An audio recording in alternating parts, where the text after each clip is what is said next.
আজ আমার মোহরের স্কুলের প্রথম দিন, তারিখটা 21শে এপ্রিল 2025। কিন্তু আজ আমি জানতাম না যে কোনো একটা বিশেষ কারণবশত ওর আজ প্রথম স্কুলটা হবে না, তাই ওর স্কুল জয়েনিং ডেট কিন্তু 22শে এপ্রিল 2025 থেকেই শুরু হয়েছে। এখনো অবধি আমরা জানি না যে আমরা আজকে স্কুলটা যেতে পারবো না, কিন্তু এই হাসি খুশি আমার ছেলের মুখটা দেখছো, ও কিন্তু খুব ভালোভাবেই জানে যে আজকে ওর স্কুলের প্রথম দিন এবং স্কুলে যাওয়ার জন্য এক্সাইটেড। এই যে স্কুলে যাওয়ার মন মানসিকতা তৈরি করতে আমার গতদিন রাত্রিবেলা প্রায় গোটা রাতই লেগেছে। মোটামুটি ঘড়িতে কাটাই তখন কটা হবে, 1:30 বাজে। আমি তখনও ছেলেকে বোঝাচ্ছি যে আমরা স্কুল কেন যাব, স্কুলে মা পড়েছে, বাবা পড়েছে, স্কুল যাব আমরা নিজেদের জন্য। মোহর, তুমি তাহলে স্কুলে যাওয়ার জন্য রেডি? না। কিন্তু তোমার স্কুল ড্রেস কই? School uniform? এটা তো স্কুল ইউনিফর্ম না। বলো আমরা স্কুলে গিয়ে ইউনিফর্মটা স্কুলের পরে নেবো, এই ড্রেস চেঞ্জ করবো, স্কুলে ইউনিফর্ম পরে নেবো। আর তোমার স্কুলের ব্যাগ কই? নিয়ে আসো ব্যাগটা, কাছে কাছে নিয়ে আসো। ওই যে স্কুলের ব্যাগ। আজকে মোহরের স্কুলের প্রথম দিন। তো বাবাও ফোন করে ফেলেছে। কেন? তোমার আজ প্রথম দিন না, তোমাকে দেখবে। এই যে এখন মোহরের স্কুলের প্রথম দিন, মোহরকে এবার দেখো। দাঁড়াও, ধর এটাকে আমি এক্সচেঞ্জ করি। এই পড়ে যাবে ব্যাগ। এই যে মোহরকে দেখতে পাচ্ছ, মোহর স্কুল ইউনিফর্ম স্কুলে গিয়ে পরে নেবে। এখন এই ড্রেসে করে যাচ্ছে। মোহর ভীষণ এক্সাইটেড। এখন টোটো আসবে। তুমি টিফিন নিয়েছো তো? হ্যাঁ হ্যাঁ, চল ঘোড়া, ওটা চল ঘোড়া। আমার সোনা রেডি, তুমি একটু পেছনে যাও, পেছনে যাও। দেখি দেখি, দাঁড়াও দাঁড়াও। এই তো, আর তোমার ব্যাগটা কই? ওই তো ব্যাগটা নিয়ে আসো, যাও। আমার তো টোটোওয়ালা চলে এসেছে। স্কুলে যাওয়ার আগে মোহর কিন্তু সবাইকে হামি দিয়েছে, কিন্তু আমার বোনকে কিছুতেই হামি দেবে না। এই মায়ের সাথে ওর হচ্ছে একটা মানে দুষ্টু মিষ্টি সম্পর্ক, ওর বন্ধু বলতে পারো। ওর সাথে লড়ার জন্য একটা মানুষ দরকার, খেলার বন্ধু কাম শত্রু সব রকমই ওর সাথে সম্পর্ক। আর আমার বোনও ছাড়ার পাত্রী না, শেষমেশ হামি আদায় করেই ছাড়ে। সনাতন না, সনাতন মামা। কাকে নিয়ে যাচ্ছ? কাকে নিয়ে যাচ্ছ? না না, তুমি কার সাথে স্কুল যাচ্ছ? দুনের সাথে। যে দুন রেডি, এখন যাবো। হ্যাঁ বলো মা। জাহাজ আমি বানিয়ে দেবো, বানিয়ে দাও, আমি বানিয়ে দেবো, আমি বানিয়ে দেবো। তোমার ব্যাগ কই? এই যে স্কুল ব্যাগ, এই যে স্কুল ব্যাগ। আরে ওই যে ইয়ে কি বলে, এইটা। হ্যাঁ, ওখানে দেখো, ওখানে ব্যাগ নিয়ে নাও। মোহ, সবাইকে টাটা টাটা করে দাও এবার। Tata tata tata. আজকে ফার্স্ট ডে, ফার্স্ট স্কুল, ভালোভাবে কাটাবে। না মা তোমার মধ্যেই আছে, কোনো কষ্ট নেই। মার পেটটা মোটা না বাবা। দেওকে কি দিল মাই? চকলেট। খাও খাও। অন্য জিনিস কিন্তু খাবে না বাবা, কারোর টিফিন খাবে না, কারোর বক্সে হাত দেবে না। হাতের মুখে দিয়ে দাও, এমন এই যে হাতটা নোংরা হবে না। চলো চলো, টোটো দাঁড়িয়ে আছে। ঠিক আছে, চলো ঠাকুর নম করো।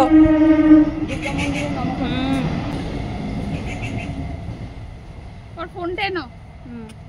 হ্যাঁ, তো ফোন আনার জন্য তো যাচ্ছে। বাই। আমার পেটটা মোটা, ওই জন্য পাচ্ছি না যেতে। আর দুন থাকবে, দুন থাকবে। আমি থাকবো, আমার সেপাই পাঠাবো, পুরো সেপাই পুরো সময় থাকবে। যাও আসো। হ্যাঁ, ঠাকুর নম করো দুর্গা মন্দিরে, নম করো। না না, একবারে করো। চলো বাই। দুর্গা দুর্গা। অনেকের মনের মধ্যে একটা বদ্ধ ধারণা তৈরি হয়ে গেছে, বাচ্চা স্কুলে যাচ্ছে মানে বাচ্চাকে কাঁদতেই হবে। 99% বাচ্চা কাঁদেই, কান্না তো স্বাভাবিক। আজ কাঁদছে, কাল কাঁদছে, 7 দিন কাঁদছে, তারপরে আর কাঁদবে না। আস্তে আস্তে ঠিক হয়ে যাবে, স্কুলের অভ্যাস তৈরি হয়ে যাবে। এই যে চিরাচরিত প্রথা, এটা আমার ঠিক সয় না। বাচ্চা কেন কাঁদবে? যে বাচ্চা স্কুল কোনোদিন বোঝেই না। হ্যাঁ কাঁদবে, 2 দিন 3 দিন যাওয়ার পর হয়তো তখন তার ভালো লাগবে, তখন সে অপোজ করতে পারে যে না আমি স্কুলে যাব না, স্কুলে এই হয় সেই হয়। সে জানে স্কুলে গেলে আমাকে এই করতে হবে, সেই ভয় সে কাঁদতে পারে বা রিফিউজ করতে পারে। তো তো আমি আমার ছেলেকে খুব সুন্দরভাবে স্কুলের ধারণা দিয়েছি, খুব ভালোভাবে বুঝিয়েছি। এখন দেখো ক্লাস ঘরে ঢুকে গেছে, একই রকম ব্যাগ সবার মতো দেখতে, ও ভাবছে ওই ব্যাগগুলো বুঝি ওর, কিন্তু ওর ব্যাগটা আছে আমার মায়ের হাতে। বসো, ব্যাগ নিয়ে আসছি, স্কুলে ব্যাগ নিয়ে আসছি, দাঁড়াও বসো। স্কুলে দেখো সবাই হোল ক্লাস, এই দেখো ম্যাডাম আছে, এই দেখো তাকাও তাকাও, এই যে মা বলেছে ভিডিও করতে, ভিডিও ছাড়বে। এই চলে এসছো, হয়েছে, পড়েছো? হ্যাঁ, স্কুল ভালো লেগেছে? চলে এসো। বলছি তোমার স্কুলে ভালো লেগেছে? তোমার কতগুলো ফ্রেন্ড হলো?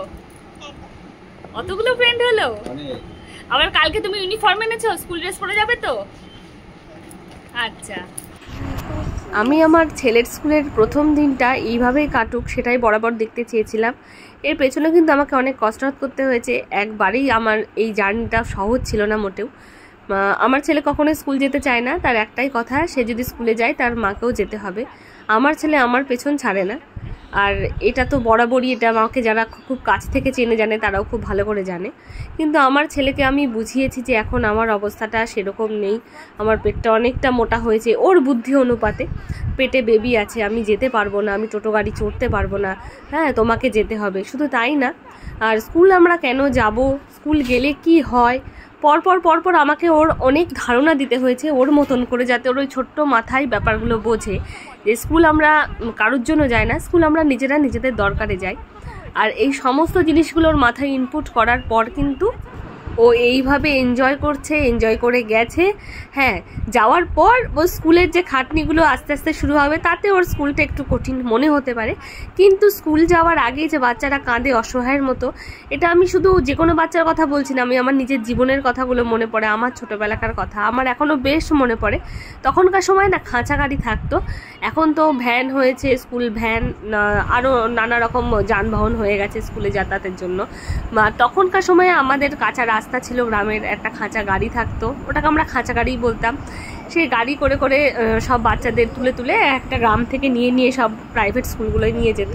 তো আমি বরাবর কাঁদতাম, আমি এইভাবে কখনো বুঝিনি, মানে আমাকে এইভাবে কখনো কেউ বোঝায়নি। তো স্কুল, মাকে ছেড়ে স্কুল যাচ্ছি, একটা অন্য জায়গায় যাচ্ছি, বাচ্চারা প্রথমেই একটা অসহায় ফিল করবে, সে কাঁদবে। আমি চিৎকার করতে করতে বলতাম যে আমি আমার মার সাথে আমাকে নামিয়ে দাও, আমি মার সাথে হেঁটে হেঁটে যাব। আমি থাকতাম খাঁচা গাড়ির মধ্যে, আর আমার মা খাঁচা গাড়ির বাইরে রাস্তা দিয়ে হাঁটতে হাঁটতে আসতো। আমি জানতাম যে স্কুলের ওই যেই মোড়টা ঢুকবে, স্কুলের গলির মোড়, ঠিক ওই মোড় থেকে আমার মা ঠিক গায়েব হয়ে যাবে, এবং যথারীতি প্রত্যেক দিনই তাই হতো। তো স্কুলটা আমার খুব কষ্টের কাটতো, এবং স্কুলের টাইমটুকু আমার খুব একটা ভালো লাগতো না। আমি সেভাবে কখনো স্কুলটাকে ভালোবাসিনি। তো আমি চাইতাম না যে আমার ছেলের ওপর এরকম কোনো ট্রমা তৈরি হোক। সেই ছোটোবেলাকার ঘটনাটা আমার আজও মনে আছে, এবং সব বাচ্চাই, বেশিরভাগ বাচ্চাগুলোই এইভাবেই কান্নাকাটি করে। তো এই বাচ্চা অকারণ চিৎকার করে কাঁদে, কেন কাঁদে এটা আমার মাথায় ঢোকে না। আমি বরাবরই চেয়েছি আমার বাচ্চা কাঁদবে না, আমার বাচ্চা হাসবে, হাসি খুশি সব কিছু অ্যাকসেপ্ট করবে, কাঁদবে অবশ্যই সেটা বড় হয়ে, এবং যখন সে কাঁদবে সেই কান্না সহন করার মতো তার নিজের বুদ্ধিটাও হবে। কিন্তু এত ছোট বয়সে স্কুল বোঝার আগেই যে সে কাঁদছে ভয়ে, এই জিনিসটা আমার ঠিক মতে মেলে না। আর দেখো কত ইন্টারেস্টেড, এখানে হাতের কাজ দিয়েছে, এসে বসে বসে হাতের লেখা প্র্যাকটিস করছে, নেক্সট ডের জন্য প্রিপারেশন হচ্ছে। এখন রাত্রিবেলা মোটামুটি হাতের কাজ শুরু হয়ে গেছে। টানালি তো ওই দেখ জানলা দিয়ে, দেখ ওর মনে হাতে লেগেছে, ওই দেখ হাত ঝাড়ছে না কি করছে হনুমানটা, বুঝেছিস? নে বিস্কুট, এখন মোট বিস্কুট টিস্কুট খেয়ে নিচ্ছে, বিস্কুট ডুবিয়ে ডুবিয়ে খেয়ে না, এদিকে আরে ডুবে, ওকে দিও না, ওকে ওই বিস্কুট ওকে দেওয়ার চেষ্টা করলে ছুটে ঘরে চলে আসবে, ওকে পরে আমি দেবো, খাও। আর ওই একটা বিস্কুট ঠিক আছে দেবো না, নাও খাও, খেয়ে দে, এই টাস্কগুলো করে ফেলবে। এই যে বাদ বাকি এই দেখো 3, 4, 5 বাকি ছিল, এইটুকু পর্যন্ত করেছিলি তো, 2 পাতা ছিল না, 2 পাতা, এই পাতা আর এই পাতা, এটা কমপ্লিট করে স্কুল যাব। হ্যাঁ, স্নান করে খেয়ে দে, চলো নাও খাও খাও খাও, ফুফু করে খাও। খেয়ে দিয়ে শুয়ে পড়লে কেন? খেয়ে দিয়ে উঠে পড়ো, স্কুল যেতে হবে না? এই বাকি হোম টাস্কটা করে নাও, করে নিয়ে তাহলে পরে ম্যাডাম গুড বলবে, তাড়াতাড়ি চলে এসো, অল্প কটাই বাকি আছে, মাত্র 3টে লাইন, কতক্ষণ লাগে, ধর শর্ট শর্ট করে লিখে নেবে। লেখা পড়া নিয়ে কচলাতে হবে না তো, যেটুকু লেখা লিখে নাও, লিখে নিয়ে খেলা করো, হয়ে গেল। 4 বেলা বই ধরে থাকতে হবে না। তাড়াতাড়ি এসো তো, 2 মিনিটে যদি লিখতে পারো 2 মিনিটে শেষ, তারপরে খেলা করো না, কে মানা করেছে? চলে এসো তাড়াতাড়ি তাড়াতাড়ি। হামাগুড়ি না, উঠে বসো, উঠে বসে লিখতে হয়।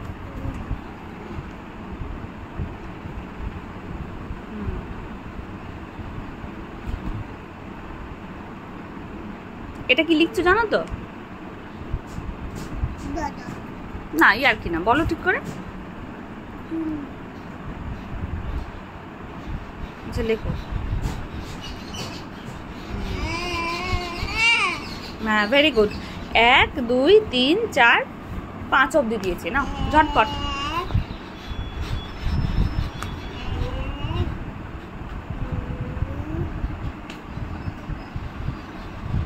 1 2 হয়ে গেছে, 3 হয়ে গেছে। আর একটা 4 লিখে ফেলো, 4 লিখে ফেলো, ঝটঝট করে 4 লিখে ফেলো। দেখি এটা 4 কেমন লেখো। 4 ঘোরাও, 4 4 4 হয়ে গেছে 4। আর না না, এটা 1 ওভার রাইটিং না, ডবল রাইটিং না, ওভার রাইটিং না। 4 করো, একবার 4 করো। এই উল্টো দিক থেকে না, এরকম গোল করে ঘুরিয়ে 3। হ্যাঁ এবার 4 করে ফেলবে। হ্যাঁ আগে 4 করো, আগে একটা 4 করো, দেখি 4 করো। হ্যাঁ আগে 4 করো। পেন্সিল ঠিক করে ধরো, একটু ওপরে ধরো। দেখো কত সুন্দর রোদ আসছে, সকালের এই রোদটা খুব মিষ্টি। সকালের এই রোদে কি হয়, কি থাকে? রোদের কাছে চলে এসো, রোদের কাছে চলে এসো। এখানে থাকে ভিটামিন ডি, এটা নেওয়ার জন্য কষ্ট করে বাইরে যেতে হয় না, আমরা ঘরে বসে সকালবেলা ভিটামিন ডিটা পাই। নাও নাও নাও, চলে এসো। 4 5 অব্দি তো দিয়েছে, 4টা লেখ। বাঁ দিক থেকে ডান দিকে, বাঁ দিক থেকে ডান দিকে, ওপর থেকে গোল করে ঘুরিয়ে। হ্যাঁ ওপর বাঁ দিক এমন করে, এখান থেকে দেখো, এখান থেকে বাঁ দিক থেকে এরকম করে গোল করে ঘুরিয়ে এরকম করে 4। এই ওপর থেকে শুরু করে এইভাবে হাতটা বাঁ দিক থেকে এইভাবে ঘুরবে। 4 লেখাটা বলে দিলাম, ঝটপট হাত বোলাও।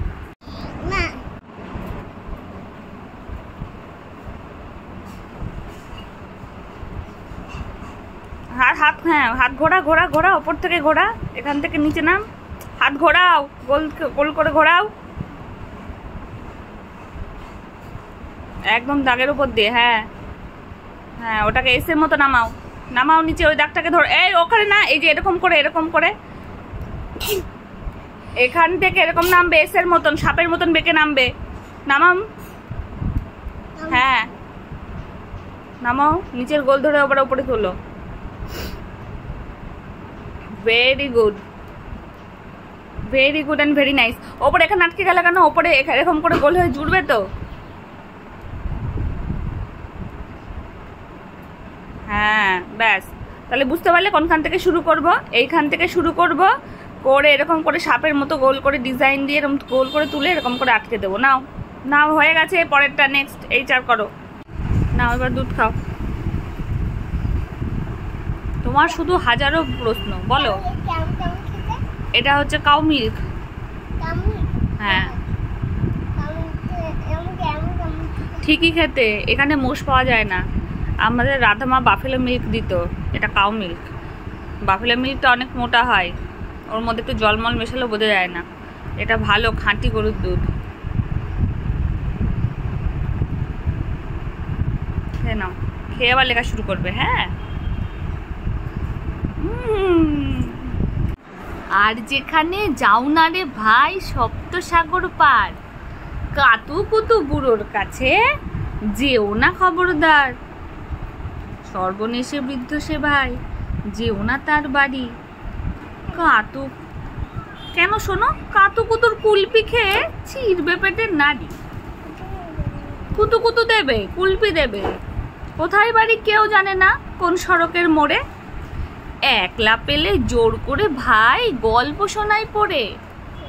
কাতু কুতু বুড়ো কে আবার, বিদঘুটে তার গল্পগুলো, না জানি কোন দেশি। শুনলে পরে হাসির চেয়ে কান্না আসে বেশি।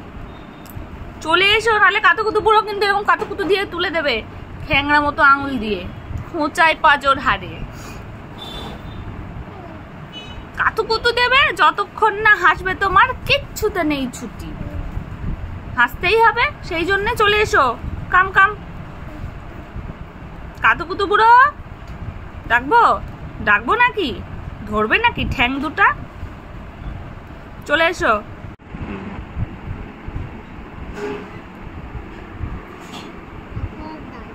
মাথা থেকে বাঁদিকে করে নামাও, নামাও, এসের মতো নামাও, এস করো, এস করো।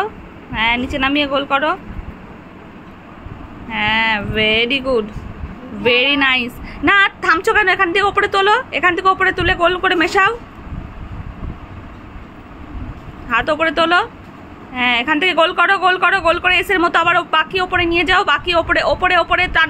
ওই দিকে না, ওখান থেকে শুরু করেছিলে যেখানে শেষ করনি। হ্যাঁ, সোজা এই যে, এই যে, এই যে এখানে, এই যে এখানে, এখানে, এই দেখো এদিকে তাকাও। মিড পয়েন্ট, এটাকে বলে মিড পয়েন্ট। মিড পয়েন্ট থেকে শুরু হবে, মিড পয়েন্ট থেকে। দেখো এদিকে তাকাও। ইয়ার কি না মোহন, আমি রেগে যাচ্ছি কিন্তু ওর মাথা কাজ করছে না, এবার গরম হয়ে যাচ্ছে। এইখান থেকে হাত দা এরকম করে ঘুরবে, ঘুরে এইভাবে নকশা করে আস্তে আস্তে আবার এভাবে উপরে উঠবে। শুরু করে। সব হয়ে গেছে, শুধু এই লাস্ট চারটা বাকি করে নাও। হ্যাঁ, মিড পয়েন্ট থেকে। হ্যাঁ, বাঁ দিক দিয়ে ঘোরাও, জানো তো, করো করো। হ্যাঁ, নিচে নেমে নাও, হাতটাকে নিচে নামাও, নিচে। ওখান থেকে হোম টাস্ক করে ফেলেছো? ওই দেখি। হ্যাঁ, ও আচ্ছা, সব হয়ে গেছে। 2 পাতা হোম টাস্ক ছিল, মোহর কাল রাতে প্রায় করেছে, এখন 3টে লাইন করলো। Very good. ম্যাডাম বলবে Mohar very good, you are a very nice boy. তুমি সব করেছো তার জন্য। আর এখানে এরকম একটা রাইট চিহ্ন দেবে।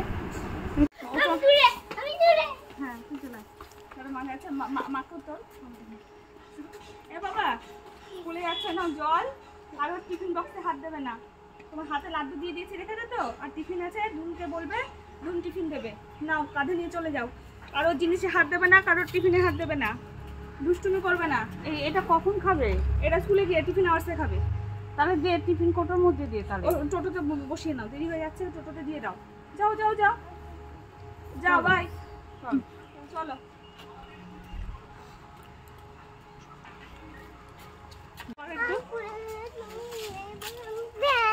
না না, আমি নেই বলে ভ্যানটা করো না। মার এই যে দেখো, এই পেটটা দেখো, মার পেটটা মোটা হয়েছে না, মা যেতে পারবে না। দুন থাকবে, দুন সবসময় থাকবে। দাদা কাজ আছে, দাদা ইয়েতে যাবে, বাজারে যাবে। আমি যাবো, বাজারে যাবো। কোনটার মধ্যে লাস্টে লাস্টে লাস্টে লাড্ডু দুটাই টিফিনে খাবে। হ্যাঁ, ধরো ধরো ধরো। আজ স্কুলের 2য় দিন। আজকেও কিন্তু মোহর কাঁদেনি।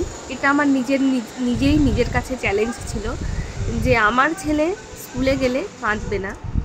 হ্যাঁ, 2-3 দিন পর হয়তো আবদার করতে পারে, আমাকে রিকোয়েস্ট করতে পারে, বা হয়তো দাবিও করতে পারে যে আমি স্কুলটা যাব না, আমার যেতে ইচ্ছে করছে না।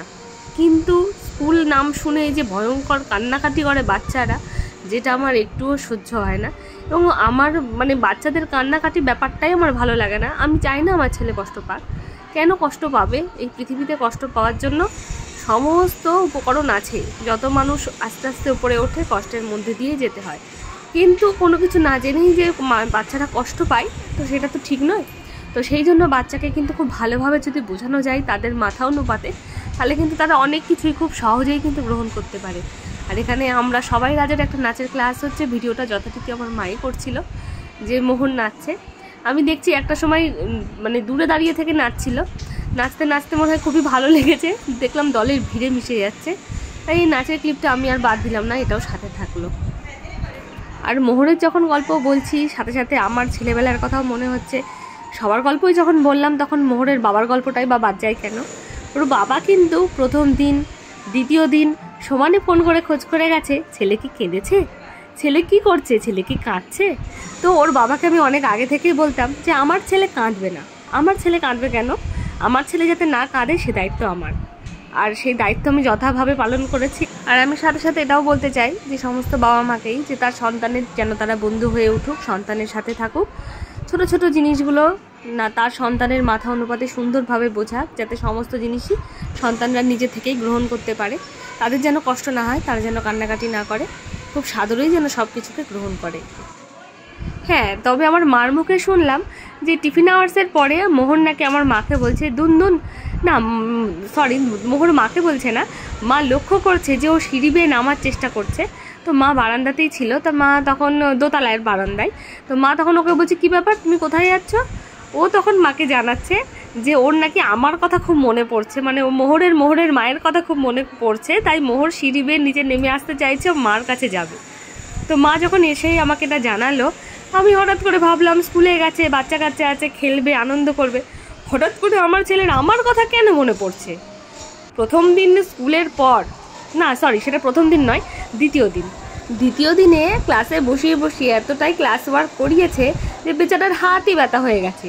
তাই তো ভাবি বেটার মায়ের কথা কেন মনে পড়ছে। এইবার বুঝতে পারলাম যে এতক্ষণে ওর মায়ের কথাটা খুব মনে পড়ছে। তবে আমার ছেলে কিন্তু স্কুলেই জব্দ, বাড়িতে একটুও কলম ধরতে চায় না, লিখতে চায় না, কিন্তু স্কুলে সে গুড বয় হয়ে থাকে।